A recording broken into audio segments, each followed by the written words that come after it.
Hello, everyone, and welcome back to DevRel Radio, where we tune in into the heart of the developer relations. And we're here again with Katie Miller, and this is our second part. If you missed the first part, please go back and listen to it. Yeah, and anyone who knows me would not be surprised that I talked so much that you needed to do it in 2 episodes. So, hello, world. I'm still talking a lot. Hey, hello everybody.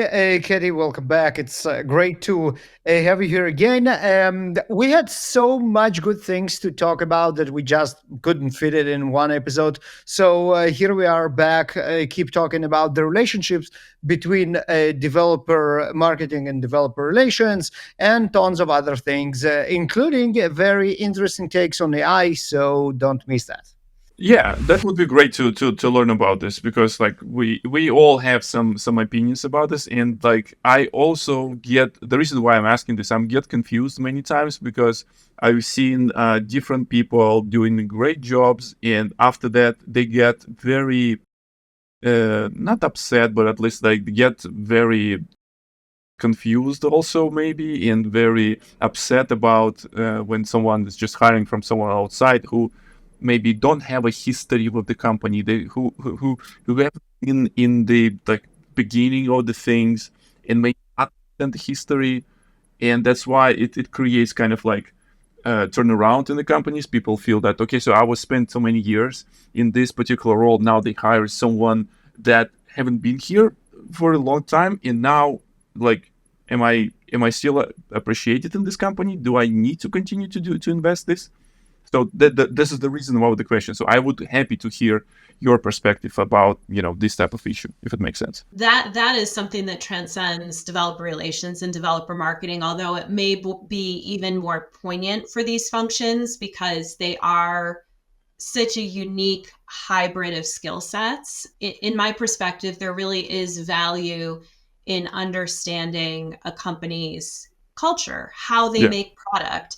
Are they a product-centric company, a customer-centric company, a sales-centric company? There really is that historical knowledge. If I could wave a magic wand, I really believe if companies are investing in growing individuals and retaining those individuals and being productive and having that, employee loyalty and so forth, that would be the approach that I would love to see taken more than not, is where is the internal talent that you can grow? Yeah, and just to add on that, and I completely agree with you that it transcends developer relations and developer marketing, but there is something special in developer relations and developer marketing people, and this is that they represent the company brand. And the more invested are they, the more it shows, because it's a public role. Yeah. Right. You might have a developer that might be on board or not so much with the motivation to work at this particular company, and no one really cares what they really think while they're doing their job. It won't fly with developer relations and developer marketing because the authenticity of the people who work in those positions are critical. So having someone who is completely vested, bought in, motivated, and dearly loves the company at what they are doing is much more critical in those roles than others. And this is where I think the people who come up the ranks from within the company have this advantage of having this loyalty and being bought in much more strongly than someone who you bring from the outside who might have other incentives and interests in mind. Yeah, I think that's an interesting point. I'm going to answer that, and then I'm going to give what my tips would be for hiring managers, which hopefully kind of brings it full circle. The caveat I would say to that is, and this is what I saw when I joined the Google Cloud Developer Relations team, is that was a growing part of the business, like Google Cloud was as a whole, because I joined that part of the business in 2017. There simply wasn't as much internal knowledge, and that was a space where it was a specialized enough area that to get the organization off the ground and get into the right communities,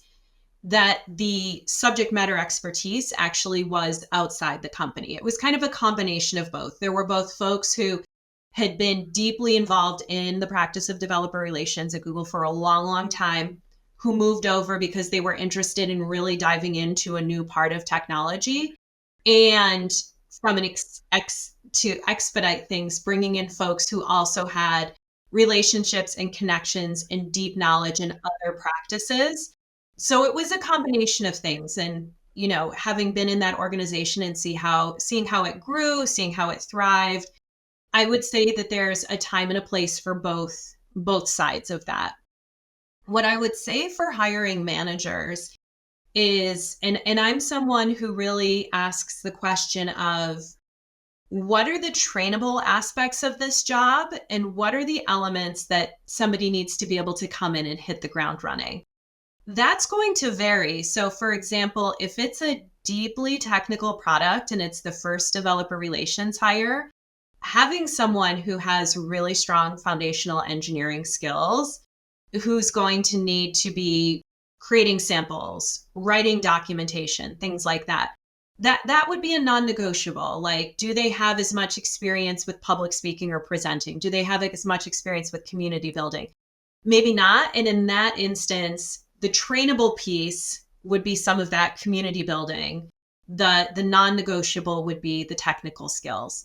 On the flip side, when I was hiring for event program managers, so when I was running an events team, I didn't necessarily prioritize, have they worked on technical events? I prioritized, are they people who are exceptional at cross-functional collaboration, at program management?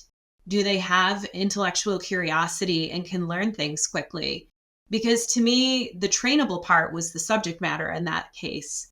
I needed people who could come in, hit the ground running, building relationships between marketing functions and developer relations functions so that we could execute events that were both delightful and measurable. And so some of my strongest hires came from having worked for large event agencies. One of them had worked for one of the large professional of sporting stadiums. And so had the experience of needing to roll out new cups across all of the concessions at a stadium. I was like, oh, if you can do that within 24 hours, you can definitely deal with the chaos of executing Google's presence at KubeCon or something like that. So that's where I think that's the first piece, is really having a very crystal clear sense of, what do you need someone to be able to do on day one, and what can you train them to do? And that goes back to that trust and transparency and culture fit, which is, what are the values of the organization? And even if this person is incredibly brilliant technically, are they value aligned with the organization? And if they're not, then you're absolutely right. It's going to be really hard for somebody from the outside in to come in and have that credibility with the community and really to build trust. The last point that I'll make on this before we're moving on to other questions is, it's so important for an organization who's hiring to be able to answer those questions, because some of that disappointment can really come from, they hired me to do this, but they're asking me to do this. Is really being ready. Are you ready to clearly support someone in being successful in this role? Does your business know the value of developer relations and developer marketing? Is your business set up to support this function so that it can have the impact that it needs? And if the business isn't clear on that, it doesn't matter if you hire someone internally or externally, they're going to struggle. This is great. This is really, really good. And the key takeaway that I get is basically responsibility of the leaders and people who uphold the culture, I guess, in the company. A couple of years back, we had this situation to grow with all costs, and we had the cheap money from VCs. So the company was trying to, grow and hiring the positions that they might not be ready for. So you don't need to prioritize like in-person events where you can totally do digital marketing and the lead gen out of the digital outlets and things like that. And that's why it's also created a little bit on the friction side of things, that people get excited. Yeah, you want to come to work with us. And after that, what you do. You basically, creating the meetings and trying to align between what kind of color of the advertisement button will be there and things like that, which is the important thing, but it's not the most exciting part. We talk a little bit the past, we talk about the present. What's going to be kind of, in your opinion, the future? I just want to add. Yeah, I just please. want to add a remark here because what Katie said in both when I asked and then now resonates with me a lot because I'm the founding member of Developer Relations, Developer Marketing in my company, and I joined it over a year ago, year and 4 months. And during that time, actually, it took me a while to figure out who we want to hire next, why we want to hire such a person. And of course, we're limited, yes, but not like we could choose between like a few options. It wasn't easy actually to figure out that this is what would be additive to our team, and this is how we get the most from the team.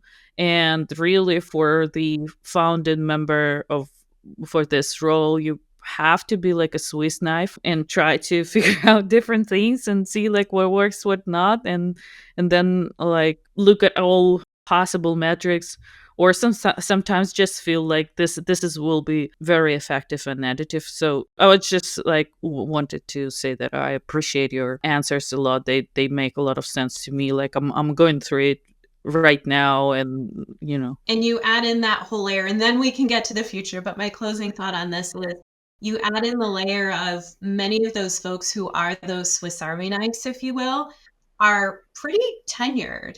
And then it gets into you'd be coming into that scenario not knowing what growth would look like, not knowing if you can hire a team, pay might be different. And then it becomes also a mindset shift, which is, and I talk a lot about this in career conversations with folks, which is where are you in your career in the moment and what are you looking for? And if it's someone who's really looking for that upward trajectory in management responsibilities and leadership responsibilities, or if they need to maintain pay at a certain level. And that's what makes those Swiss Army knives really, kind of the holy grail, if we're going to go Monty Python here, like the holy grail of hiring, if you will, because you need someone who's at a place where they're like able to set aside title and tenure and say, I want to dive in and solve these problems with you. Anyway, that'll be my closing thought there. And now I'm ready to head to the future, whatever that may be. Yeah, just an open question. What do you see change in terms of developer relations and developer marketing, both because of the economic shift from growth at all costs to show us the money, and obviously AI and everything that comes with it, how it will affect our lives in developer relations and developer marketing? Oh, those are two big questions. The first one, and there have been a lot of conversations, at various events that I've attended. Essentially, the notion that developer relations is growing up, and that's the uncomfortable internal conversations about how to stay true and authentic to advocacy and to measure the heck out of it and really, really be tying it to business objectives. And it can be uncomfortable, and yet at the same time, it's just where the profession is at right now, that it isn't just going out, building those relationships with community.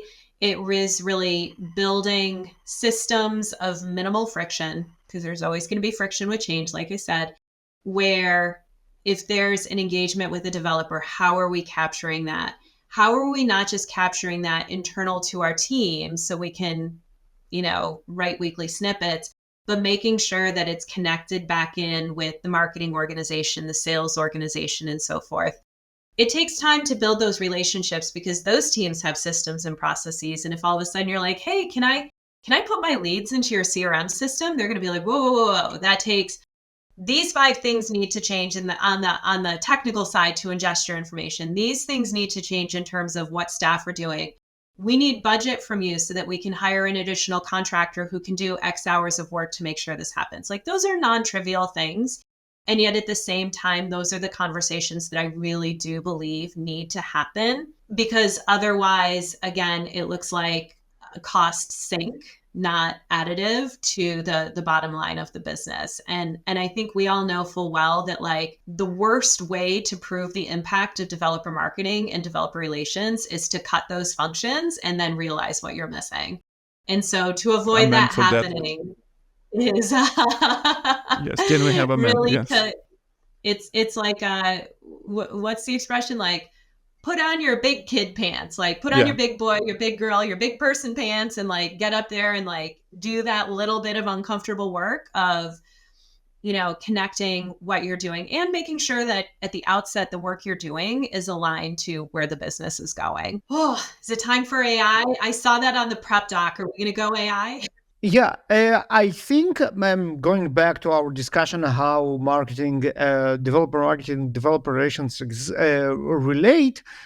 Correct me if I'm wrong. I think that developer marketing have much better means and vision and understanding on measurement than developer relations, and this is where developer marketing can actually help.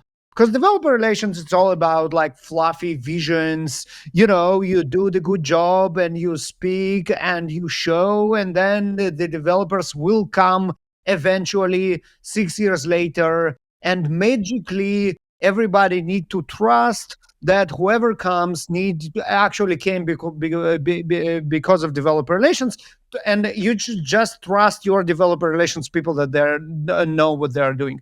And it was fine when the money was cheap, and why not? Let's invest in that. But now, when actually everybody want to see this traceable impact on the bottom line, I think this is where developer marketing can help to put those pens on developer relations people, just because just the edge of the profession, Kotler, what it was, 1960s, comparing to our toddler years of 2000s with developer relations. This is where marketing can really help. I agree with that. And again, some of the examples I have are from more flush times, if you will. One, I think about the bridge role that I was able to play to developer relations. It was really understanding, what does your trip reporting look like right now? What information are you collecting? If we were to add one field or two fields more, what would still satisfy what you need and give us the information that we need? And that took really working hand in hand with that organization to listen, to understand where the blockers were, why it was taking time, why there were issues, and to get that collective buy-in. The other side was really the marketing side, which is, if we're going to these events and we're having these advocates interacting with folks, there could be some really, really strong sales opportunities there. We're not necessarily going to have the sales conversation to close the deals, but there are valuable conversations. And so that's where it was communicating with the marketing operations team to say, what are the processes you're using? What are the input fields to make sure our data is formatted in the right way? How many hours of work a week can we borrow of you, or how much budget do we need to plan? And that's where we were really able to do that bridging function. In a leaner organization, it's really understanding, what are your minimally viable needs? And that goes back to the hiring decision, is if you have one hire, is this someone who's going to be doing social media, copy, email campaigns? Or is this going to be somebody who's more of an operational role, who can be building out some of those systems? And so that's kind of how I would think about that. But it's funny that you said that developer marketing puts on the big person pants, because I remember when I joined DevRel, when I moved from a product marketing function into a program management function, my manager at the time is like, just for you to know, advocates are like teenagers. They want to have their cake and eat it too. They want to be deeply respected and really seen as these leaders, and they don't want to have to follow any rules. So much true. Exactly. One last question, if I may. Yep. About, since we're on the topic, we're talking about developer relations and developer marketing as kind of like a two separate organizations, if I may. In your opinion, so there's no question about where developer marketing reports. It reports to marketing, CMO, and things like that. If developer relations reports to marketing, or if developer relations reports to, say, product engineering or whatever. What's your, again, ideal world and what you've seen in the past? What works better? If they work as a part of the same reporting structure, or they work as a part of kind of like one step up to I have other. a small clarification here, and maybe Katie, you can touch on that as well. So, Victor, you're talking about marketing and then developer marketing within marketing. That sounds weird to me. I would say for a technology company, especially in DevTools, marketing is developer marketing. There is no like any other marketing. No, Not I necessarily. disagree. There are a bunch of there's a lot to unpack there. So Oh, yeah. I'm going to unpack the first Screw question. AI. Let's talk about this. This is more interesting. Yeah. No, I mean, we have a great episode without touching AI. That's a win. Let's do that. Oh, yeah. If you want me to touch AI, maybe my closing thoughts, you can ask me some like 30-second hot take questions that I just do like one breath updates, and I can kind of give you my thoughts there, because I do We have might some need to have a 2-part episodes, which is even cooler because we have so much material that I really don't want to rush it. So that's why, we if you have a time, if you have an additional like 10 minutes, we can, to finish this question, and after that, do rapid fire AI questions, and after that we'll wrap up. That sounds like fun. Yeah. So there's a couple of things to unpack there. The first is organizational structure. I think most folks who have been in the business long enough would say, if this work is important enough in the company, it should be a first-class citizen. It shouldn't be nested in any one organization. It should be a function unto itself. Having said that, there are very few places, if any, that are going to see it that way. And I really do believe the most important place for each of the functions to sit is the one where it's going to be set up most to succeed, which I realize is totally punting on the question.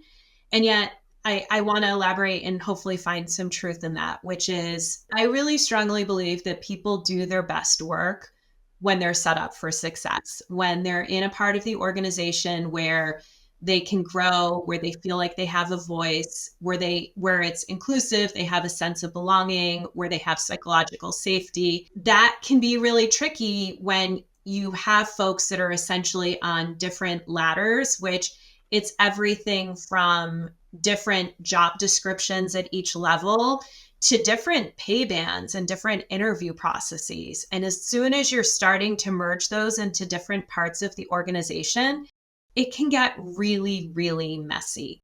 And so it's very easy to say that developer marketing will be best set up to succeed if it's in developer relations, because then you don't have to overcome the barrier of kind of your goals are going to be the same because you're reporting up to the same leader. And yet at the same time, you have folks who may not know the marketing ladder, who then when it comes to annual reviews, when it comes to promotion, aren't going to be a strong enough voice in the room. It can get complicated from pay bands perspectives and things like that, as well as budget. If the business is like, why is there a marketing function not in marketing? We can't give you the money to do that. The same could be said the other way for developer relations. And so that's where in reality, it's where our job descriptions such as developer advocacy, technical writing, developer program engineers, program managers, what part of the business are they going to be set up so that they can do their best work and grow? Because that will ultimately be more success for the business if the people are happy, if they're doing their jobs well, if they're growing, if they feel trust in the company and things like that. And then the way that you overcome that, if they truly are in different parts of the organization for those reasons, is really, really strong relationships between leadership so that there is clarity on what those shared goals are and what the roles and responsibilities are. This is incredible. Yeah, this is incredible. I think that's, at least for me, it's a perfect answer. So many things, so many flashbacks, so many. I know. The kind of like the. I know. To the people out there working on organization, just make sure your people are set up in a way that they can do their best work and grow and want to stay at your company. Yeah, This is fantastic. Okay, who wants to do rapid fire AI questions? Mark, you are most proficient in AI world. Let's go. So I guess we can do rapid fire, not only AI questions, but let's start with AI. What's your take on how AI is changing our work, particularly in developer marketing, developer relations?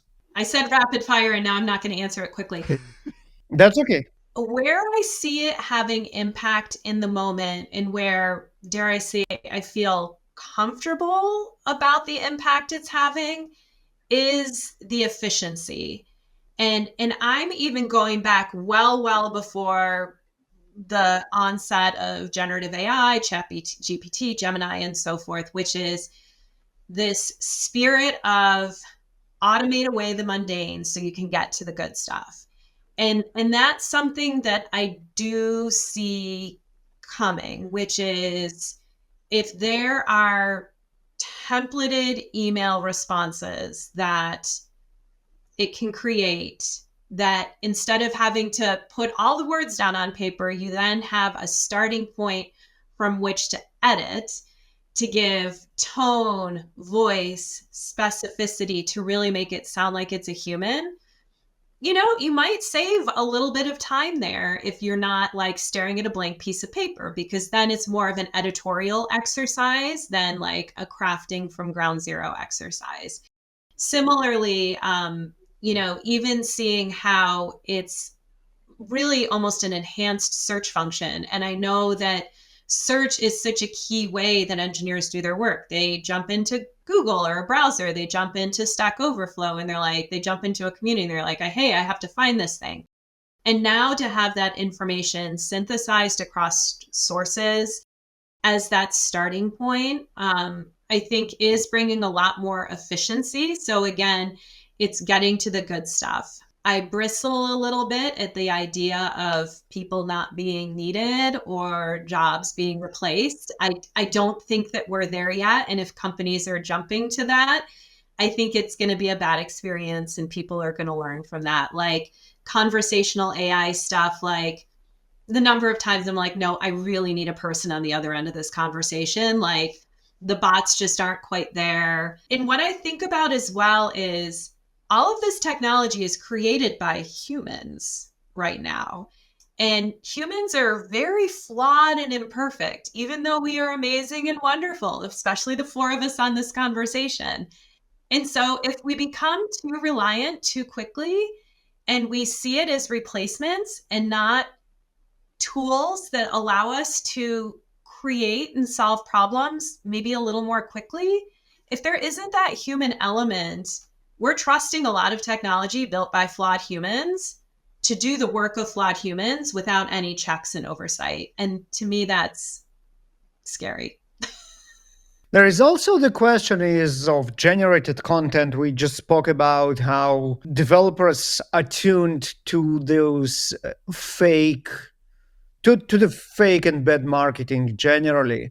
And a lot of what we see generated now across the internet, all those blog posts that are completely generated by AI, they feel fake, especially for developers and engineers who are very attuned and know exactly how they are generated. I think the proliferation of bad marketing is upon us on levels that we didn't experience so far. I wouldn't disagree. There was an amazing, I think it was on Twitter/X, this amazing thread of someone bought a cookbook. And as they went through the cookbook, realized that this cookbook had to have been generated just by the way it was written. It brings me back. This is a bit of a niche thing, but I'll bring it back. One of the other hats I wear in my life is I serve on the board of trustees for a private school. And so every year I go to a conference, because there is literally a conference for everything, which I love. And it's for folks who are trustees and heads of private schools. And last year's speaker was a computational neurobiologist. And so this was 2023, so a year and a half ago now.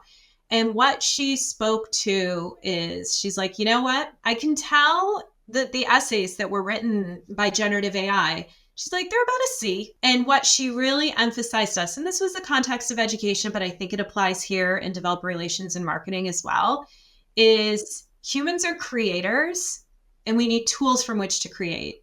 And that's where we are right now. And perhaps because, again, humans are the ones making these decisions about what technology to create and how to use it, is do we make the decision to say, these are tools that enhance our ability to be creative beings, that they're just another tool in the toolkit and that they're not a replacement for human creativity. And I think that that was the message that she drilled home.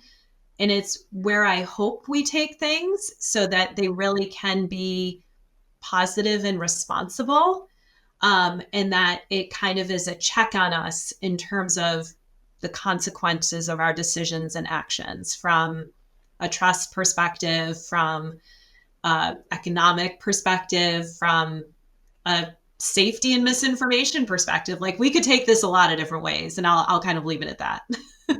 So, and in general, with all the pros and cons that we just spoke about, are you more optimistic or pessimistic about our new AI future? Oh gosh, I keep going back and forth. The two benchmarks I have, and if there are Star Wars and Vonnegut fans out there, hopefully this will resonate with them. I say, are we Plazir 15, which is that planet from The Mandalorian that Jack Black was king of, where they had kind of roboticized and automated everything. And it was like people could live in this utopia because they didn't have to work.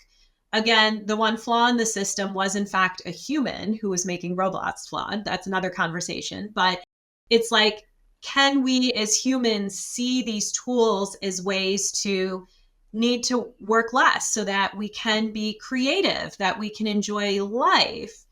The flip side of it is I think of Kurt Vonnegut's Player Piano, where it was like everything was controlled by a supercomputer. He really knew what he was talking about back in the 50s. And there's a lot of kind of desperation, and it's you think of the vibrancy of the colors on Plazir 15, and then you think of the imagery from Player Piano, and it's like the opposite. It's like browns and grays and sadness and everything like that. Very dystopian versus utopian. I think the thing that I worry about is who's making the decisions about how this technology is implemented, how quickly the technology is implemented, and the power that the general population has to be like, oh, put the brakes on there. We're moving too fast. And it's the speed at which we're moving. And are we taking those pauses, taking the beat to say, what implications is this going to have in terms of broad socioeconomics? Like, what implications is this going to have in terms of hiring potential and employment and kind of the power of who makes the decisions? And that's the piece that gives me pause. But I am an optimist, and I really hope that our big, beautiful human brains can ultimately, like, collectively make the right decisions and lead us down a path of where these are tools that enhance our ability to create and are not replacements for the big, beautiful human brain. Also a Kurt Vonnegut reference from Galapagos. So I'm reading, I'm in the middle of going through the book that Baruch recommended me. It's kind of like a space opera with lots of references to pop culture. It's called Expeditionary Force. And one of the characters is like a super powerful AI that was created by higher entities. And the thing that they also show in there is that even though it's a super powerful AI, was able to do a lot of things without creative brain of filthy monkeys, is how he was referring to people, the human race.